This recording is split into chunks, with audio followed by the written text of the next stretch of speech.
అందరికీ నమస్కారం. నేను మీ బిసిరెడ్డి.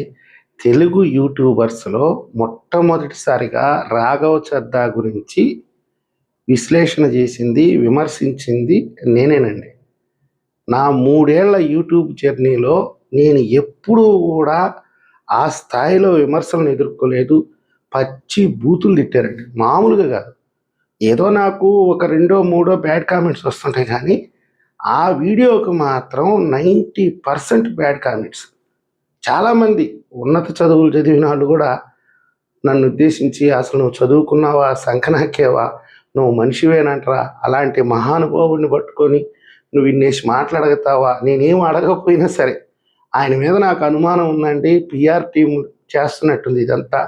ఆయన మాట్లాడుతున్నాడా? లేకపోతే వేరే వాళ్ళు మాట్లాడిస్తున్నారా? నాకు అర్థం కావట్లేదు. ఈయన బ్యాక్‌గ్రౌండ్ వర్క్ ఏదో ఉంది అని అనుమానాలు వ్యక్తం చేసిన దానికి పచ్చి బూతులు తిట్టారండి. ఒకటి గుర్తుపెట్టుకోండి, బీసీ రెడ్డి అనేవాడు సామాన్యుడు కావచ్చు. పెద్ద పెద్ద స్టూడియో లేకపోవచ్చు, మేకప్ రూములు లేకపోవచ్చు, పెద్ద పెద్ద టీవీలు లేకపోవచ్చు, పెద్ద పెద్ద నెట్వర్క్ లేకపోవచ్చు, నాకంటూ పిఆర్ టీం లేకపోవచ్చు.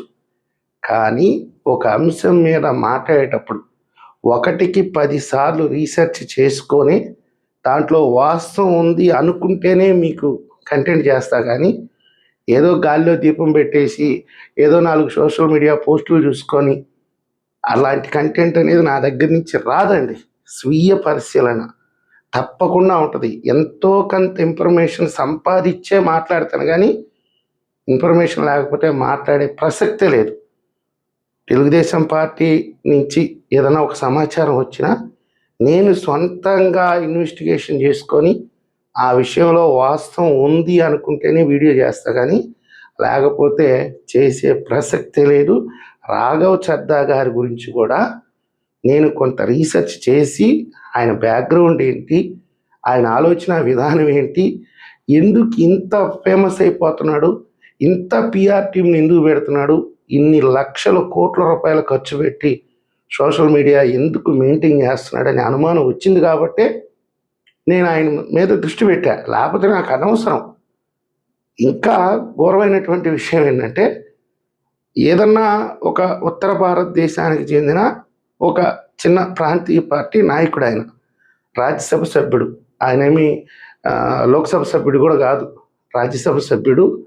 ఆయనకి సంబంధించి కన్నడ, తమిళు, తెలుగు, మలయాళం, హిందీ, బెంగాలీ, మరాఠీ ఇన్ని భాషల్లో సోషల్ మీడియాలో పోస్టులు వస్తున్నాయి అంటే ఖచ్చితంగా అనుమానించాల్సిన విషయమే. కాబట్టే నా దృష్టి ఆయన మీద పడింది. నేను ఒక 4-5 రోజులు నా వేలో నేను ముందుకెళ్తే కొన్ని వాస్తవాలు బయటకు వచ్చినాయి. వాస్తవంగా ఆయన ఉద్దేశం ఏంటంటే, పంజాబ్ ముఖ్యమంత్రి కావాలి. ఆమ్ ఆద్మీ పార్టీలో 15 ఏళ్ళుగా ఉన్నాడు, విద్యావంతుడు. ఆయన మీద ఎలాంటి ఆరోపణలు లేవు. కాకపోతే ఈయనని కొంతమంది కంట్రోల్లోకి తెచ్చుకున్నారు. ఈయన ఎప్పుడైతే విదేశాలకు ఆరోగ్య సమస్యల మీద వెళ్ళాడో ఈయనకి బాగా బ్రెయిన్ వాష్ చేసి ఈయన మీద ఇన్వెస్ట్మెంట్ పెట్టి ఆమ్ ఆద్మీ పార్టీలో ఈయన ఒక ముఖ్యమంత్రి అభ్యర్థిగా పంజాబ్ నుంచి రావాలి, అక్కడ గెలవాలి, దీనికి సంబంధించి మేమే మొత్తం వర్కౌట్ చేస్తాము, నిన్ను దేశ స్థాయిలో ఒక లీడర్గా తీసుకొని వెళ్తాం. సక్సెస్ఫుల్గా చేశారండి. ఆ పిఆర్ టీం ఎవరో కానీ నిజంగా అప్రిషియేట్ చేయాలి. సామాన్యుడు కూడా అరే ఇట్లాంటి వ్యక్తి మనకి ప్రధానమంత్రి కావాలి. మోడీ గారిని తిట్టారు, ఇందిరాగాంధీ దగ్గర నుంచి మోడీ గారి వరకు అందరినీ కంపేర్ చేసుకుంటూ వీళ్ళందరిలో కూడా రాఘవ్ చద్దా అత్యుత్తమమైనటువంటి పొలిటీషియను, భారతదేశానికి దొరికినటువంటి ఆణిముత్యం అని చెప్పి పొగిడారండి. కాకపోతే ఏంటంటే, ఏదైతే ఆమ్ ఆద్మీ పార్టీ వాళ్ళ పార్టీ సిద్ధాంతాలు ఉంటాయో, వాళ్ళకు సంబంధించిన ప్రజా సమస్యలు ఉంటాయో వాటిల మీద గట్టిగా మాట్లాడాలని చెప్పి ఆయన్ని రాజ్యసభకు పంపించి రాజ్యసభలో ఆ పార్టీ ఫ్లోర్ లీడర్గా నియమించారు. ఈయన పార్టీకి చేసింది ఏమీ లేకపోయినా పార్టీ ఈయనని అందరం ఎక్కించింది. ఆ విషయాలన్నీ పక్కన పెట్టేసి ఈయన ఏకంగా పంజాబ్కే ముఖ్యమంత్రి కావాలనుకున్నాడు. ఈయన వెనక కొంత కుట్రకోణం కూడా ఉంది. అది ఇప్పుడు మాట్లాడాల్సినటువంటి సందర్భం అయితే కాదు. ఆమ్ ఆద్మీ పార్టీలో ఈ పప్పులైతే ఉడకు. కేజ్రీవాల్ చాలా జాగ్రత్త పరుడు. ప్రతి విషయాన్ని 1కి 10 సార్లు చెక్ చేసుకుంటాడు. ఆయనకే అనుమానం వచ్చేసింది. పార్టీ ఇంత సంక్షోభంలో ఉంటే ఇతను ఇంత పెద్ద స్థాయిలో పిఆర్ టీంను పెట్టి ఎందుకు ప్రచారం చేసుకుంటున్నాడు? పైగా రాజ్యసభలోకి వెళ్ళి ప్రజా సమస్యలు అంటే ఆ రాష్ట్రాలకు సంబంధించిన సమస్యలు, వాళ్ళ పార్టీ సిద్ధాంతాలకు సంబంధించినటువంటి విషయాల మీద చర్చ చేయకుండా పార్టీ కొంత దిశానిర్దేశం చేస్తుంది ఈ అంశాల మీద మాట్లాడమని. ఆ అంశాలను పక్కన పెట్టేసి ఇట్లాంటి విషయాలను ఎందుకు లేవనెత్తుతున్నాడు? వీటి మీద ఎవరు సమాధానం చెప్పలేరు, అవంతా ప్రాసెస్ ప్రకారం జరిగిపోతాయి, ఎందుకు మాట్లాడుతున్నాడని చెప్పి ఆమ్ ఆద్మీ పార్టీ ఇతని మీద కొంచెం విచారణ చేస్తే ఈయన బ్యాక్గ్రౌండ్ ఎవరు, ఏ ఉద్దేశంతో ఈయన చేస్తున్నాడు, ఇవన్నీ కేజ్రీవాల్ గారికి అర్థమైన తర్వాతనే మనమేదో కొంచెం చెయ్యిస్తే పైదాకా ఎక్కుతాడు, మనకు కొంచెం అండగా నిలబడతాడు అనుకుంటే ఆయన భుజాల మీదకి ఎక్కేదానికే ట్రై చేశాడు. కాబట్టే ఆమ్ ఆద్మీ పార్టీ అతని పక్కన పెట్టింది.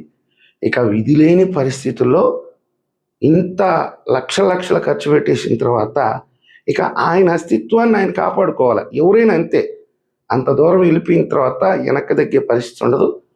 కాబట్టి బీజేపీకి కూడా వీళ్ళు ఒక లడ్డులాగా దొరికారు. రాజ్యసభలో బీజేపీకి బలం లేదు కాబట్టే వాళ్ళు ఇచ్చినటువంటి ఆఫరు ఈయన అడిగిన దానికి కొంచెం కోఆర్డినేషన్ చేసుకొని ఆమ్ ఆద్మీ పార్టీకి చెందినటువంటి మిగతా రాజ్యసభ సభ్యులను కూడా బీజేపీలో చేర్పించుకొని బీజేపీలోకి ఏకంగా విలీనమే చేశాడు. ఇప్పుడు ఆయన బీజేపీ రాజ్యసభ సభ్యుడు. మరి బీజేపీ ఉన్న పంజాబ్ అభ్యర్థిగా ఆయన నిలబెడతద్దా లేకపోతే పక్కన పెడతద్దా? బీజేపీ గురించి మీకు అందరికీ తెలుసు. ఇలాంటి వాళ్ళని కొన్ని వందల మందిని చూసి ఉంటుంది బీజేపీ. వాళ్ళకి ఇతనేం పెద్ద లెక్క కాదు. పంజాబ్ ఎన్నికల్లో వాళ్ళు ఏం చేయాలో అది చేస్తారు. ముఖ్యమంత్రి ఎవరు అనేది ఎన్నికల రిజల్ట్ వచ్చే వరకు కూడా చెప్పదు ఒక్కొక్కసారి బీజేపీ. మరి మనోడు వాళ్ళ హామీ ఏమి ఇచ్చారో, ఇతను ఎందుకు బీజేపీకి వెళ్ళాడో మనకైతే అర్థం కావట్లేదు. చాలామంది అయితే అతని మీద విమర్శలు చేస్తున్నారు. అతని మీద కాదండి విమర్శలు చేయాల్సింది, మీరు కొంచెం బుర్ర పెట్టి ఆలోచించాలి. ఇక్కడ ఏ పిఆర్ టీం ఇతన్ని ప్రమోట్ చేస్తుంది, ఏ విషయాల మీద మాట్లాడుతున్నాడు? 543 మంది పార్లమెంట్ సభ్యులు ఉన్నారు, 240 మంది దాకా రాజ్యసభ సభ్యులు ఉన్నారు. వీళ్ళందరూ లేవనెత్తినటువంటి సమస్యని ఈయనెందుకు మాట్లాడుతున్నాడు? వాళ్ళ రాష్ట్రానికి చెందినటువంటి రాజ్యసభ విషయాలు, వాళ్ళ సమస్యలను పార్లమెంట్లో చర్చించకుండా ఇలాంటి విషయాల మీద ఎందుకు మాట్లాడుతున్నాడు? అసలు అది ఎక్కడో పంజాబు, న్యూఢిల్లీకి చెందినటువంటి ఒక నాయకుడికి సంబంధించినటువంటి సందేశాలు ఆయన మాట్లాడుతున్నాడా లేదా? ఎవరు ప్రమోట్ చేస్తున్నారు? మన తెలుగులో ఎందుకు వస్తున్నాయి?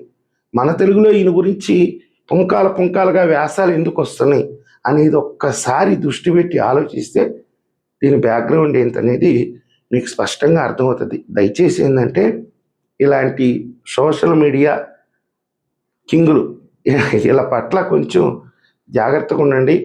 దేశం చాలా గొప్పది, దేశం చాలా కష్టాల్లో ఉన్నది. ఈరోజు ప్రపంచం మొత్తం విపత్తుతో కొట్టుమిట్టాలాడుతుంటే కూడా ఈరోజు మనం ఎదిరించి పోరాడి నిలబడగలుగుతున్నాం. కేంద్ర ప్రభుత్వానికి మన మద్దతు కూడా అవసరం. కాబట్టి ఏంటంటే ఇలాంటి వాళ్ళ ట్రాప్లో పడిపోయి ఈరోజు ప్రధానినో ప్రభుత్వాన్నో లేకపోతే ప్రతిపక్ష పార్టీలను తిట్టడం అనేది సమంజసం కాదు. ఈ వీడియో మీకు నచ్చినట్లయితే లైక్ చేయండి, సబ్స్క్రైబ్ చేయండి. ధన్యవాదాలు.